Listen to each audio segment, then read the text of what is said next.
반갑습니다. 김헌모 선교사입니다. 스리랑카를 거쳐서 이제 인도네시아에서 마침 6년째 선교사로 하고 있는데요. 제가 당연히 교회에 잠깐 있었어요. 그래서 너무 오랜만에 왔습니다. 하나님께서 이 자리를 불러주셔서 여러분들과 말씀을 통해 교제하게 하신 강에 감사를 드립니다. 아까 그 마지막 부분에 오기로 사는 인생, 오기로 하는 선교라는 글귀를 보셨죠? 잠깐 보셨어요? 제가 카톡에 그렇게 써놨어요. 숫자 5를 써는 게 아니고 한글로 5자를 썼거든요. 어떤 한 분이 저한테 전화를 주셨습니다. 선교사님, 인도네시아 생활이 얼마나 힘들면, 선교가 얼마나 힘들면 오기로 하십니까? 이렇게 물어보시더라고요. 그래서 우리들 알고 있는 그 오기가 아니고 5 기자를 써서 하나님을 기억하고 하나님을 기대하고 하나님을 기뻐하고 하나님께 기도하고 기다리는 것, 그 의미를 담아서 오기라는 말을 썼다고 하니까 그때서 못 쓰시더라고요. 많은 분들이 선교지에 있으면 고생한다고 생각을 하세요. 근데 별로 고생 안 해요. 한국에 계신 목사님들 제가 생각할 때는 참 고생 많으신 것 같아요.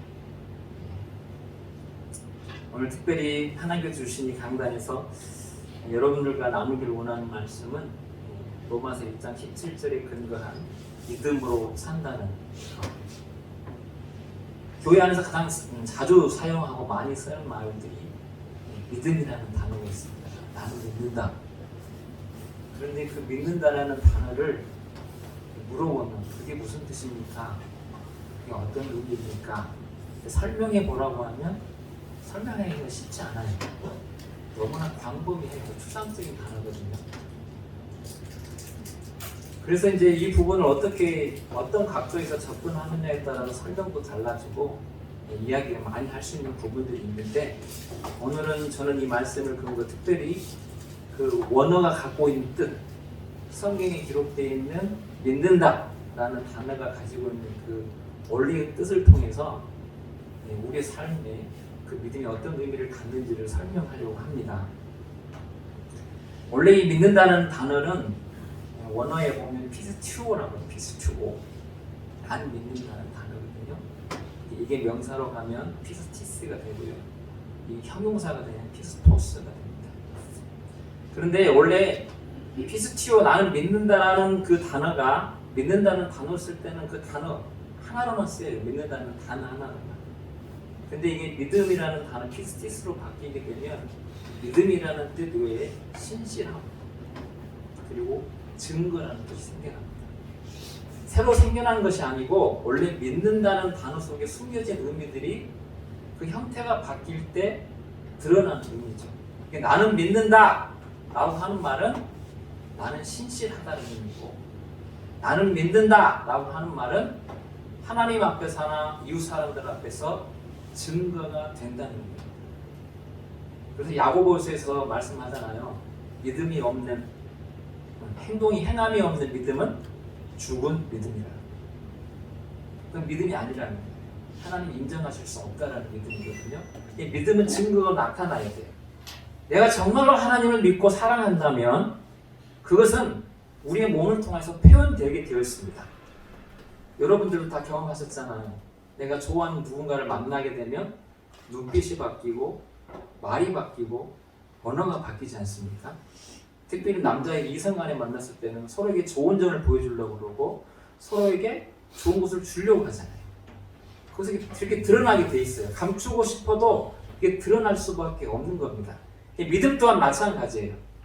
믿음이라고 한다는 것은 하나님 앞에서나 사람 앞에서 내가 믿는다는 것을 삶을 통하여 증거하는 것, 이것이 믿는다는 의미를 갖고 있거든요. 근데 또 이 형용사로 가게 되면 피스토스라는 단어를 쓰게 되는데, 여기에는 더 자세한 뜻들이 우리 가운데 드러납니다. 그 피스토스라는 단어의 의미는 충성되다는 의미가 나타나고요. 그리고 성실하다는 의미가 나타나고요. 정직하다는 의미가 나타납니다. 그러니까 쉽게 결론적으로 말하면 나는 믿는다 라고 하는 것은 충성되다, 성실하다, 그리고 정직하다는 거죠. 하나님을 믿는다 하면서도 성실하지 못한 것, 하나님을 믿는다고 하면서도 정직하지 못한 것, 이것은 그 믿음이 잘못되었거나 거짓 믿음이라는 거죠. 이 말씀을 자세하게 설명드리면, 첫 번째로 믿음은 충성됨이에요. 누구를 향하여 충성됨이냐면 하나님과의 관계 속에서 충성됨입니다. 하나님을 향하여 충성됨. 우리가 충성이라는 단어를 쓸 때 한자 잘 아시잖아요. 충자가 가운데 중자에 마음 충자를 쓰잖아요. 중심을 마음으로 하나님을 향하여 그 중심의 마음을 들이며 가는 거거든요. 처음부터 끝까지. 도중에 변하는 것은 충성이 아니지요.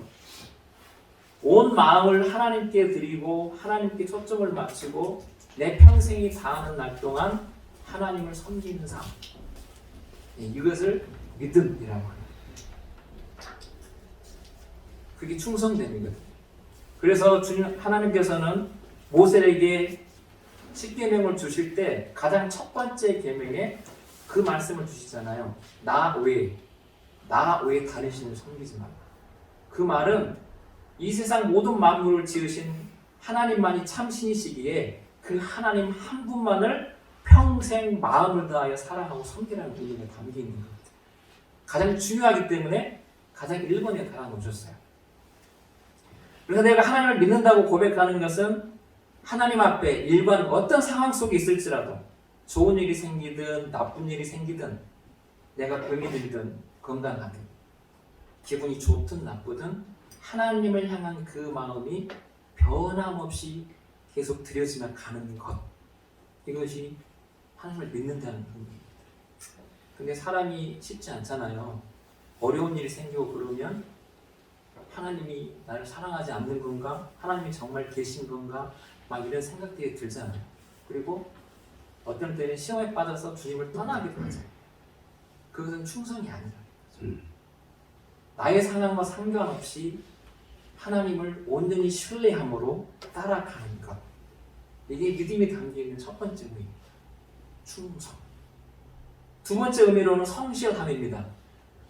이 성실함이라는 단어는 이웃과의 관계 속에서, 일과의 관계 속에서, 그리고 자연과의 관계 속에서 적용되는 원리입니다. 사람과의 관계 속에서 성실함, 내게 주어진 일들을 성실하게 해내는 것, 그리고 자연과의 관계 속에서 성실한 것, 이것이 믿음이에요.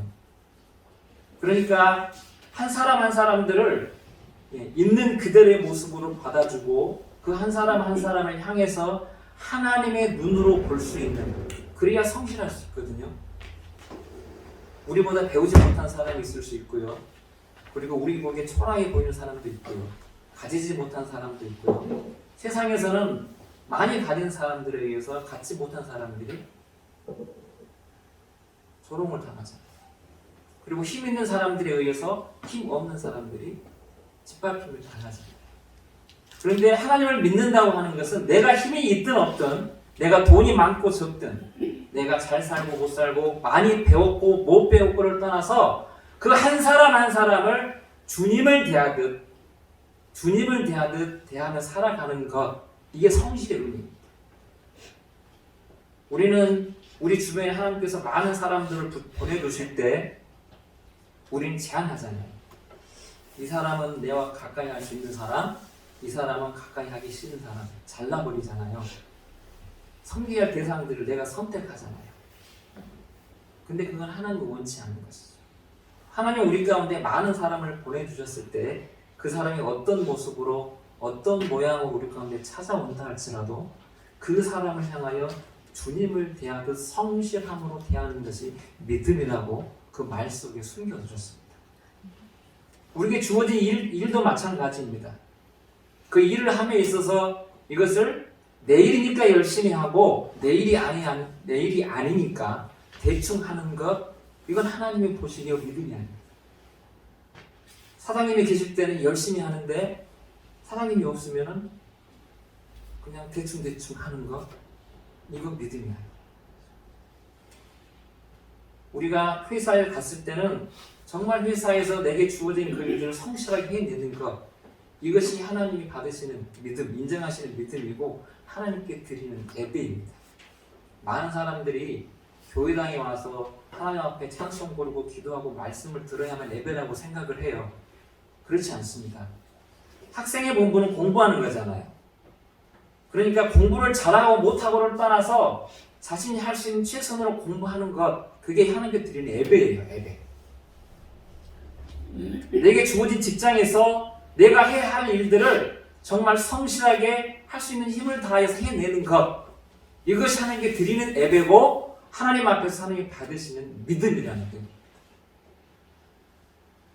그러니까 하나님을 제대로 믿는 사람들은 삶 속에 들어가서 어디에 있든지 성실함으로 일할 수 있는 거고, 그래서 사람들이 그를 볼 때 하나님을 믿는 사람들, 예수를 믿는 사람들은 성실하구나, 그것을 통해 믿음이 증거되는 거예요.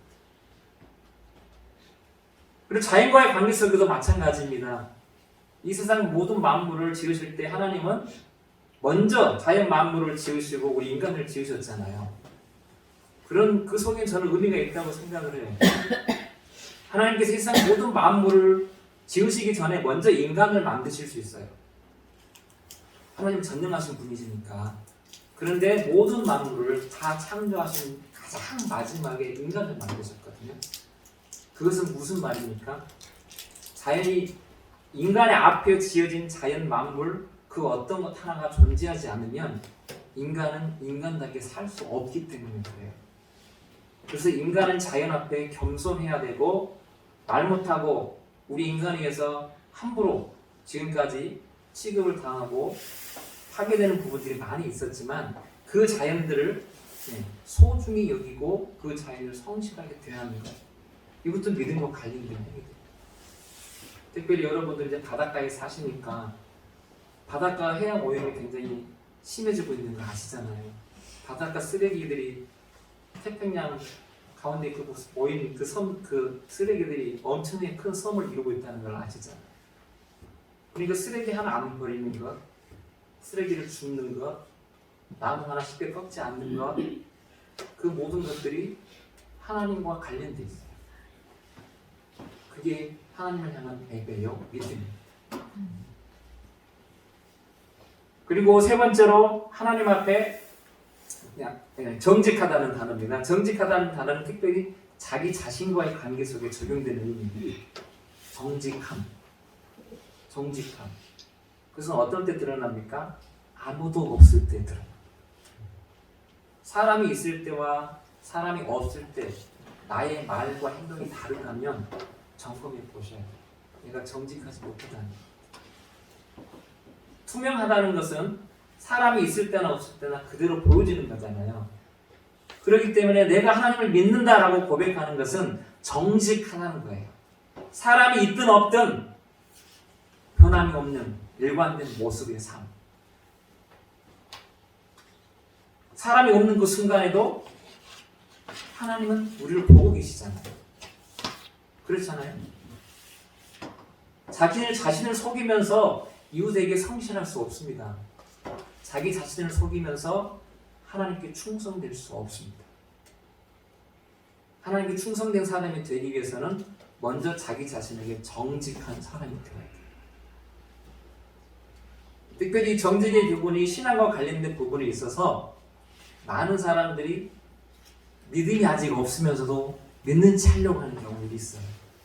이건 정직하지 못하는 거거든요. 우리는 도마처럼 정직해야 돼요. 다른 제자들이 예수님을 만났잖아요.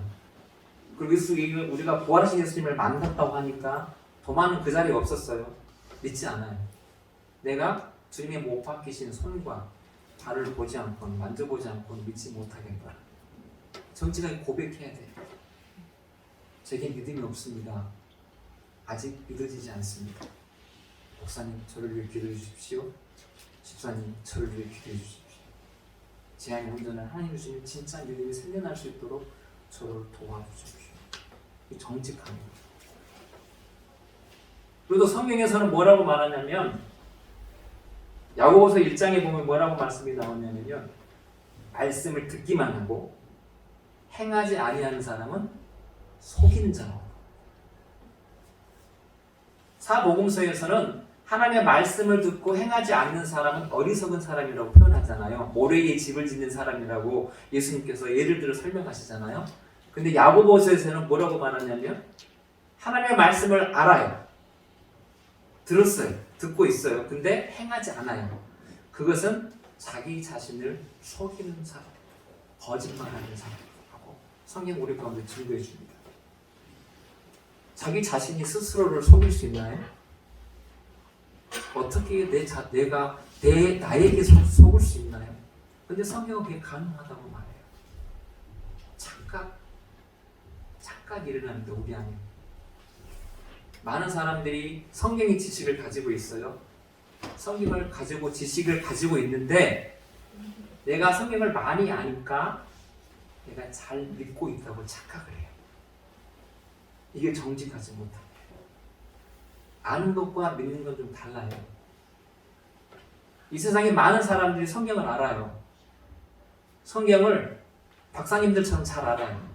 근데 어떤 사람들은 그 아는 내용을 가지고 오히려 성경을 비판하고 하나님이 없다고 말해요.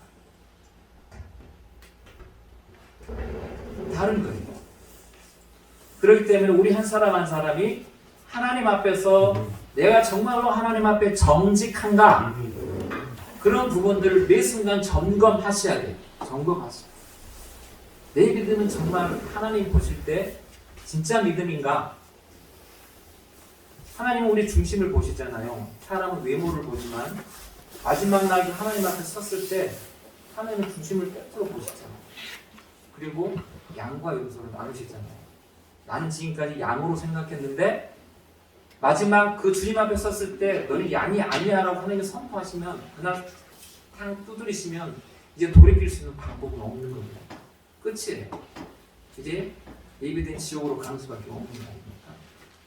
그래서 매일매일의 삶 가운데 우리 한 사람 한 사람은 내 자신을 하나님 앞에 늘 자신의 속마음과 생각들을 가지고 나와 점검하면서 내가 정말 하나님 앞에서 정직한 사람인지를 늘 점검해야 돼요.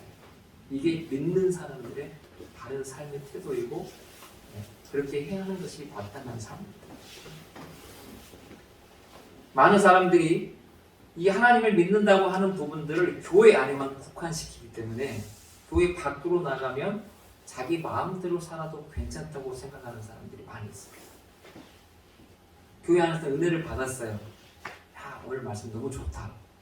근데 문을 열고 나가는 순간 머릿속에서 다 지워져요. 그리고 밖에 나가면 내 생각, 내 의견, 내 계획, 내 판단에 따라 살아가요.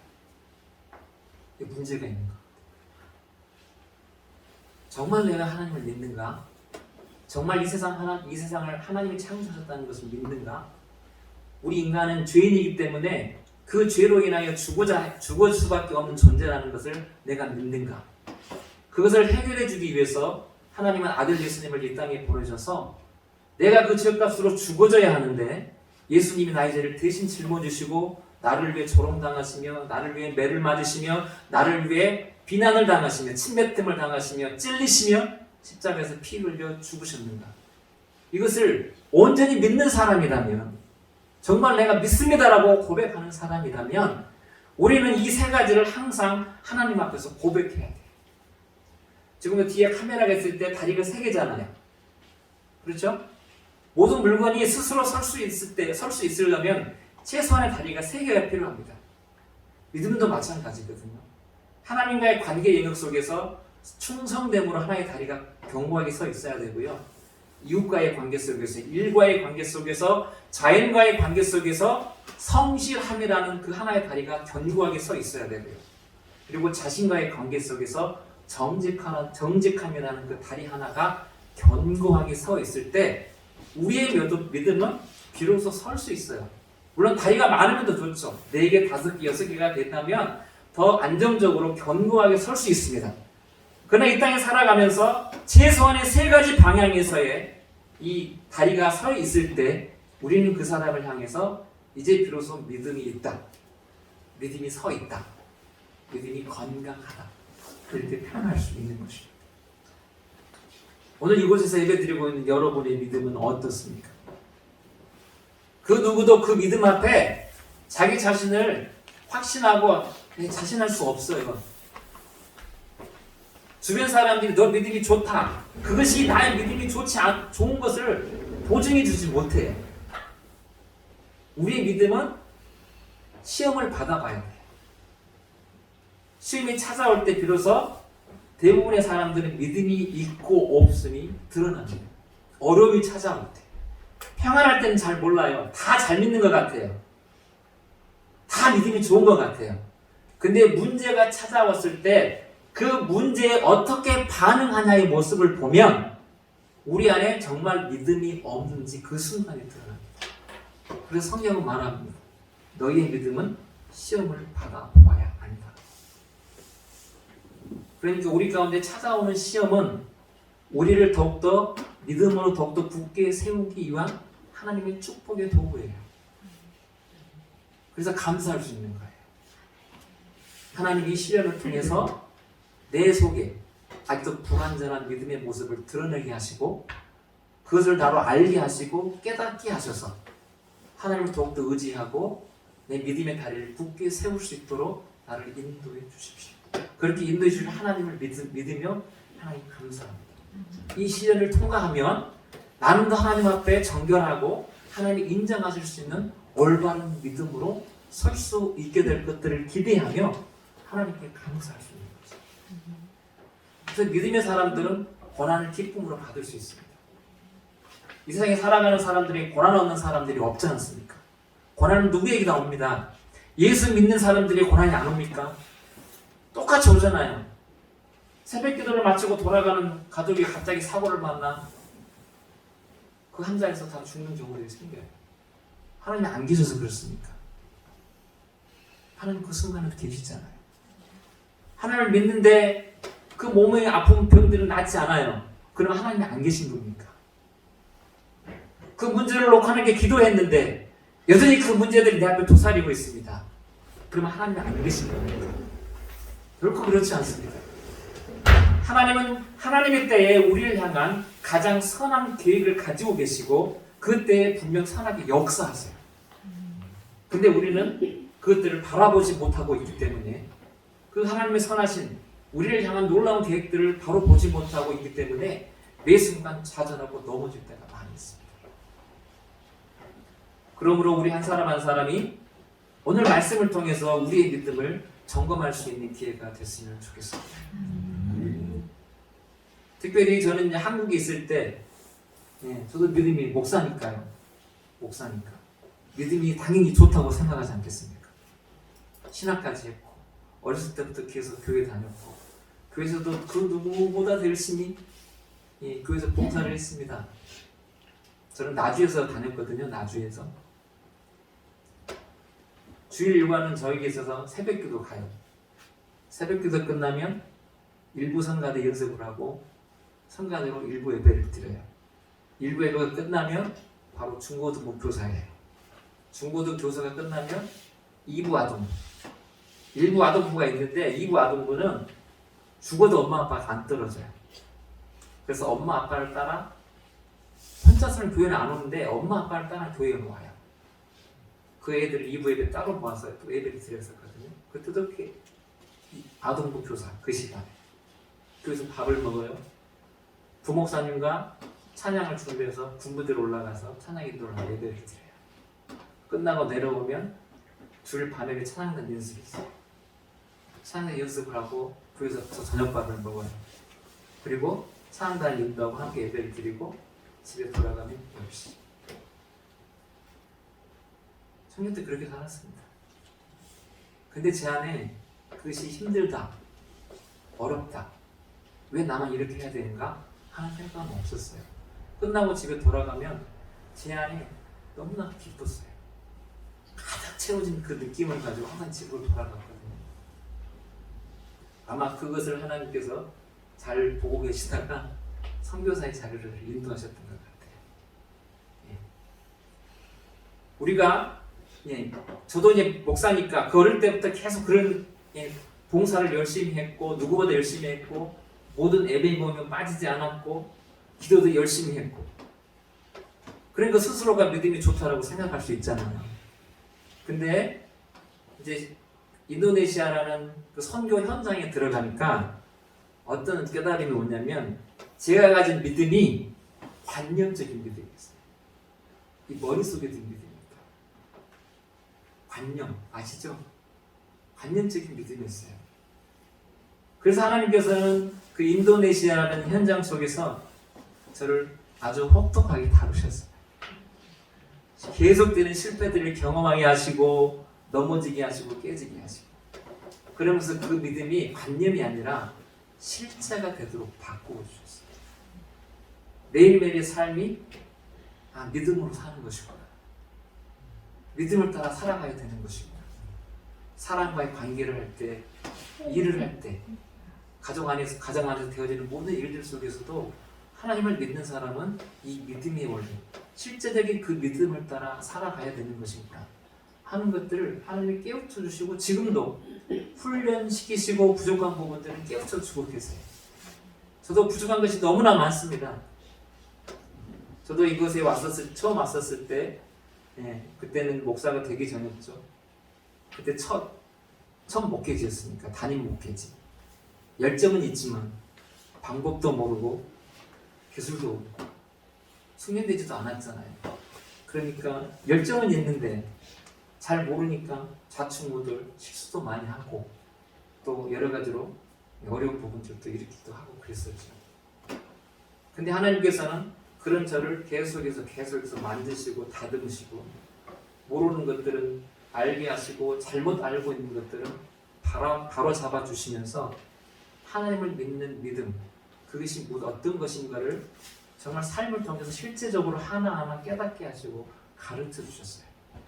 그래서 저 개인적으로 인도네시아로 하나님이 불러주신 것은 최고의 기쁨이고 감사의 제목이 되는 거죠. 하나님이 만약에 인도네시아로 부르지 않았다면 선교주로 불러내지 않았다면 아직도 제 안에는 관념적인 믿음이 많았을 거라고 생각을 해요. 성경을 아는 그 지식을 믿음으로 생각하고 갔을 수도 있습니다. 그런데 하나님께서는 인도네시아로 저를 불러내시고 그곳에서 많은 경험들을 하게 하시면서 한 부분 믿음의 사람으로 저를 세워가셨어요. 너무나 감사한 거예요. 오늘 성경에서는 오직 의인은 믿음으로 말미암아 산다고 말합니다. 이것은 하박국에서 하나님께서 하박국에 하신 말씀이에요. 하박국이 세상에 돌아가는 꼴을 보니까 예수 믿는 사람들은 오히려 고통을 당하고 불의를 행한 사람이 잘 살아요. 그래서 하나님 앞에 계속해서 묻잖아요. 하나님 살아계시면 어떻게 이룰 수 있습니까? 저 악한 사람들을 하나님 심판해 주셔야 되지 않습니까? 하나님 왜 그대로 내버려 두십니까? 하나님의 뜻대로 사는 사람들을 왜 고통 속에 내버려 두십니까? 계속해서 하는 게 물어요. 하박국 선지자가. 그때 하나님께서 주신 답이 그거거든요. 오직 의인은 믿음으로 사는 거야.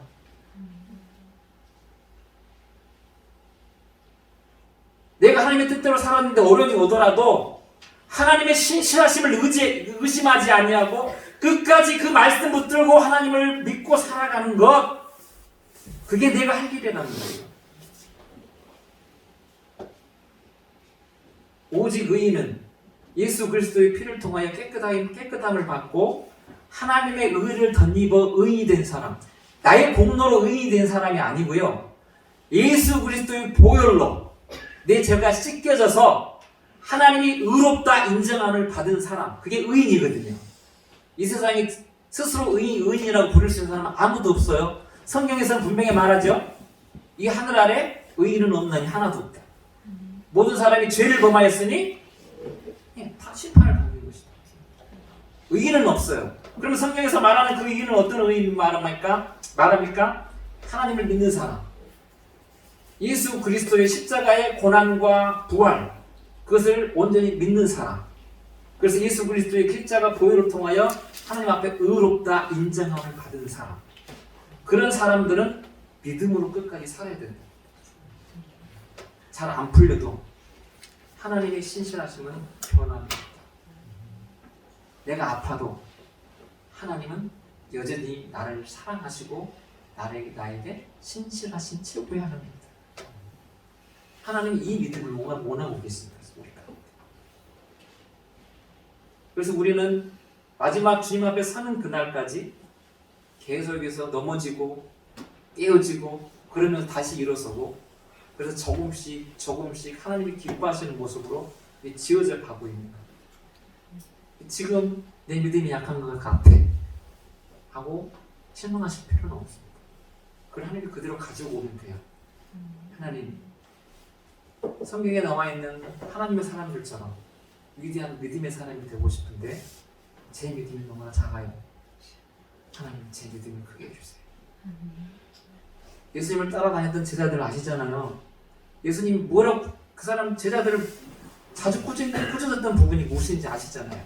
이 믿음이 적은 자들, 이 믿음이 적은 자들, 계속해서 말씀하시잖아요. 근데 그 사람들이 나중에 예수 그리스도가 십자가에 죽으심과 부활하심 그리고 성령을 체험한 이후로 어떻게 됩니까? 세상에 감당할 수 없는 사람들이 되어서 복음을 두고 세상으로 들어가지 않습니까? 껍질이 벗겨지고 목이 잘리고 창에 찔리고 거꾸로 매달리고, 그러나 나는 예수 그리스도를 부인할 수 없다라고 고백하며 예수 그리스도를 계속 전하잖아요. 그것이 흘러 여기까지 왔고 우리까지 와서 우리 또한 그 예수 그리스도의 복음을 믿고 구원받은 백성으로 오늘 살아가고 있는 것입니다. 요즘 시대는 갈수록 어려워지잖아요. 특별히 우리 자녀 세대들의 살아가는 그 영적인 세계는 더 힘든 세대입니다. 자녀 세대들이 맞닥뜨리는 이 세상은 어떤 큰 위험이 있어서 위험한 게 아니고요, 너무나 풍요로워서 위험해요. 사람들이 풍요로우면, 부정한 것이 없으면 하나님을 안 찾거든요. 이 세상 나가면 재밌는 거 얼마나 많이 있습니까? 좋은 곳이 얼마나 많이 있습니까? 돈만 있으면 자기 하고 싶은 거, 가고 싶은 거, 먹고 싶은 거 다 할 수 있는 세상 아닙니까? 그러니 자녀 세대가 되면 될수록 기술이 발전하고 생활이 편리해지면 편리해질수록 자녀 세대, 우리의 다음 세대들은 하나님을 의지하고 찾는 것이 연약해져 갈 수밖에 없어요. 그것을 부모님들이 바로잡아 주셔야 돼요. 그걸 부모님들이 해주셔야 돼요. 교회에 한 주 예배 보내는 것으로 만족하시면 안 됩니다. 저는 4명의 자녀가 있습니다. 좀 많아요. 딸, 아들. 셋째, 넷째 쌍둥이입니다. 아들, 딸로 나왔어요. 이 아들, 애들이 태어날 때도 기막힌 재미있는 이야기들이 많아요. 스리랑카에서 태어났을 때, 둘째가 태어났거든요. 스리랑카에서. 근데 태어났을 때 머리가 노랗게 나왔어요. 검색이 하나도 없어. 완전히 노래요. 그럼 여러분들은 어떤 생각 드세요? 목사님 어떤 생각 드세요? 언뜻 들어오는 생각이 무슨 생각이에요? 내 얘기 맞아? 그 생각이 들어요. 저도 모르게. 근데 제 아내가 바람을 피웠을 일은 없고, 그러면 이 애기가 아픈가? 막 걱정이 되잖아요. 뭐 장애를 가지고 태어난 건 아닌가? 그리고 가서 의사 선생님 만나서 이야기를 해보니까 말씀을 하시더라고요. 제 아내가 파파야를 좋아했거든요. 파파야 아시죠? 열매. 그걸 많이 먹으면 거기에 단백질 분효소가 많이 들었대요. 그 열매. 그래서 간혹 애들이 머리가 노랗게 나와요. 그때 그 소리를 듣고 안심이 됐어요. 이렇게 태어나기도 하고요. 셋째, 넷째는 인도네시아에서 임신이 됐는데 병원에 갔어요. 의사 선생님이 진찰을 딱 해보더니 축하합니다. 쌍둥이입니다. 얘기를 해요. 그랬더니 둘 다 딸인데요. 둘 다 딸인데요. 그래요. 하늘이 노래졌죠. 이미 딸이 둘 있잖아요. 하나님 주실 거면 좀 아들이라도 주시지. 또 딸입니까? 이런 생각을 했어요. 그리고 수가 4명이야 되면 굉장히 버겁잖아요. 이들의 생각이 다 돈이거든요. 한국에서처럼 혜택이 전혀 없어요. 예, 학교 들어가는 것도 돈이고 1년 살아가기 위해서 비자를 받는 것도 돈이고 모든 게 다 돈이에요. 힘들어요. 그래서 한 2달 있다가 다시 병원에 갔습니다. 다른 의사 선생님이 또 진찰을 해요. 쌍둥이 맞는데 딸이 아니고 둘 다 아들인데요. 이 말씀을 하세요. 재밌잖아요. 그럼 뭐가 맞는 거예요? 한 사람은 딸만 보고 한 사람은 아들만 봤어요. 반은 맞았는데 반은 틀렸잖아요. 제 아내가 인도네시아 더 이상 애를 낳을 수 없다는 생각을 한 거예요. 수술을 해야 되니까요. 인도네시아는 수술이 비싸요. 한국은 맹장 수술도 싸죠. 한 몇십만 원에서 끝나잖아요. 수술 뭐 병원 비까지. 근데 거기는 칼 대면 맹장 수술하면 300, 400 들어요. 한국으로 올 수밖에 없어요. 그 돈을 감당할 수 없어요. 수술을 해야 되는데 그러면 한국을 낳자해서 한국으로 가서 나왔죠. 그래서 한국 의사 선생님이 딱 하는데 아들 딸입니다. 아들 딸이 나왔어요. 이런 인도네시아 생활 가운데서 이런 아이가 태어날 때 이런 에피소드 굉장히 많아요. 재밌는 이야기들이 많이 있는데 그런 것들을 경험하면서 이제 아이들을 저희도 믿음으로 키우려고 아이들이 스스로 믿음으로 자라지 않습니다. 그대로 내버려 두면요 전혀 믿음 없는 사람이 돼요. 가르쳐주지 않았는데도 어릴 때 막 거짓말하는 것이 막 다 경험하셨잖아요. 아이들이 자라면서 막 거짓말하기 시작하고 그리고 핸드폰 지워지면 정신없이 그냥 핸드폰에 푹 빠져 들어가는 거, 컴퓨터. 저희도 그거 전쟁을 해요. 그래서 어떻게 하면 그 믿음으로 바로 설 수 있도록 신앙의 유산을 잘 물려줄까를 고민하면서 매일 예배를 드려요. 저희 가정이 매일 성경 말씀을 읽으며 매일 기도합니다. 얘들이 신앙으로 설 수 있도록. 그래도 지금도 훈련이 제대로 안 됐어. 엄마 아빠가 없으면 자기 마음대로 힘들어요. 여러분들도 마찬가지입니다. 여러분들 다 이제 믿음이 있기 때문에 주님 오시는 그날까지 그 믿음을 가지고 살 거 아닙니까? 근데 우리 자녀 세대는 다르거든요. 그래서 우리 자녀 세대들이 더욱더 믿음에 설 수 있도록 그러기 위해서는 내 자신의 믿음이 더욱더 하나님 앞에 견고하게 서 있는지를 매일 점검해야 되고 그리고 자녀들이 믿음에 설 수 있도록 함께 그걸 세워주는 역할들을 부모님들이 해주셔야 돼요. 그래야 이 땅에 소망이 있는 거 아니겠습니까? 그들이 계속 믿음의 후손을 낳고 계속 믿음의 후손들이 이 땅에 이어감에 따라 그들을 통해 이 땅 가운데 하나님의 나라가 이루어지지 않겠습니까? 오늘 성경 말씀을 잊지 마십시오. 오직 의인은 믿음으로 삽니다. 예수님을 믿으세요? 천국과 지옥이 있음을 믿으세요? 정말 믿으세요? 그러면 왜 혼자만 천국에 가시려고 하세요? 아이들이 불구덩으로 들어가는 거 그냥 보고 있는 부모님은 아니시잖아요. 자기 생명을 던져 막잖아요. 근데 천국, 지옥이 있다고 믿는다고 말하면서도 자녀들이 그 천국을 향하여 바로 가지 못하는 것을 그냥 대비로 두고 있는 사람들이 얼마나 많은지 모릅니다. 오직 의인 믿음으로 삽니다. 하나님께 충성된 것. 이건 다른 의미가 아니에요. 하나님께 충성되려면 하나님께 이웃과의 성실됨과 연결되어 있어요. 하나님께 충성한다는 것은 내 자신의 정직과 연결되어 있어요. 하나는 못하고 하나는 잘하는 게 있을 수가 없어요. 하나님께 충성된 자만이 내 자신에게 정직할 수 있고 하나님께 충성된 사람만이 이웃에게 성실할 수 있습니다. 이웃에게 성실한 사람이 하나님께 진정한 충성을 할 수 있고 내 자신이 정직한 사람이 하나님을 온전히 충성됨으로 섬길 수 있습니다. 분리되어 있지 않습니다. 믿음은 교회 안에만 있는 게 아닙니다. 교회 밖에서 증거로 나타나요. 여사람들의 관계 속에서. 그래서 오늘 성경을 통하여 믿음으로 산다는 것이 어떤 의미를 갖고 있는지를 좀 깊이 새기시고 교회 안에서만 열심히 하는 것이 아니고 교회 밖에서 사람과의 모든 관계 속에서 믿음이 이런 것이다 그거지 그걸 적용하면서 한 부분 한 부분 바로 잡아 나가는 거예요. 그럴 때 그런 삶을 통해서 복음이 자연스럽게 증거되는 겁니다. 정직한 사람들을 보고 사람들이 도전을 받잖아요. 성실한 사람들을 보고 나도 저렇게 살아야지. 어려운 사람들, 기꺼이 돕는 사람들을 보고 나도 저렇게 살았으면 좋겠어. 이렇게 하면서 그 선한 방향으로 사람들의 마음을 따라가게 되고, 그렇게 됨을 통해서 사람들이 하나님의 뜻 가운데로 온전히 설 수 있게 되는 역사들이 나타나는 것 아니겠습니까? 오늘 성경을 통해 주시는 하나님의 말씀, 오직 의인은 믿음으로 살리라. 다시 말씀을 정리합니다. 믿는다. 나는 믿는다는 것은 하나님께 충성한다. 충성한다. 다른 것들을 의지하지 않는다.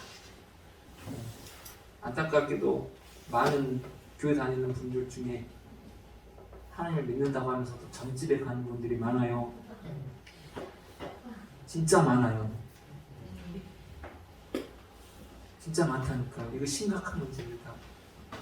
어떻게 하나님을 믿는데 점집에 가서 그 귀신들에게 앞날 물어봅니까? 앞날이 꼭 알아야 됩니까? 오늘 내 자리 속에서 하나님의 뜻대로 성실하게 살면 되잖아요. 결과는 하나님께 맡기고. 근데 자꾸 그리 가요.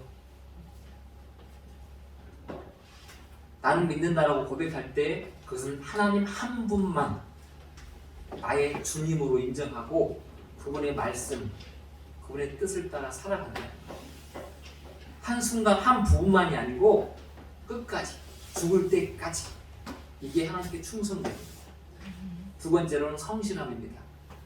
사람과의 관계 속에, 주어진 일과의 관계 속에, 그리고 자연과의 관계 속에 내가 성실함, 이것이 믿는다는 의미입니다. 그리고 내 자신과의 관계 속에 사람이 있고 없고를 떠나서, 누가 보건 보지 않고를 떠나서 늘 정직하게 살아가는 것, 이것이 믿는다는 의미를 다시금 기억하시고, 특별히 이곳에 학생들도 있는 것 같은데 여러분 학생으로서 여러분 열심히 하세요. 이게 하나님께 드리는 예배입니다. 잘하라고 하지 않아요. 잘하라고 하지 않아요. 최선을 다해 열심히 하세요. 예, 그게 예배예요. 그리고 하나님께 구하세요. 하나님 주세요. 이런 은혜가 여러분에게 있기를 주님의 이름으로 축복합니다. 기도하겠습니다. 좋으신 아버지 하나님 감사합니다. 모두 부족한 종을 이 자리에 세우시고 믿음으로 산다는 것이 어떤 의미를 갖고 있는지 함께 나눌 수 있도록 해주신 하나님께 감사를 드립니다. 하나님, 우리가 의인은지 하나님 예수 그리스도의 보혈을 통하여 의인으로 부름받았기에 하나님 앞에 믿음으로 사는 자가 되기를 소망합니다. 어디에 있든 어떤 상황 속에 있든 하나님과의 관계 속에서, 이웃과의 관계 속에서, 내게 주어진 일과의 관계 속에서, 그리고 나 자신과의 관계 속에서 충성되고 성실하며 정직한, 진실로 하나님을 믿는 사람으로 서게 하여 주시옵소서. 감사드리고 존귀하신 예수님의 이름으로 기도드리옵나이다.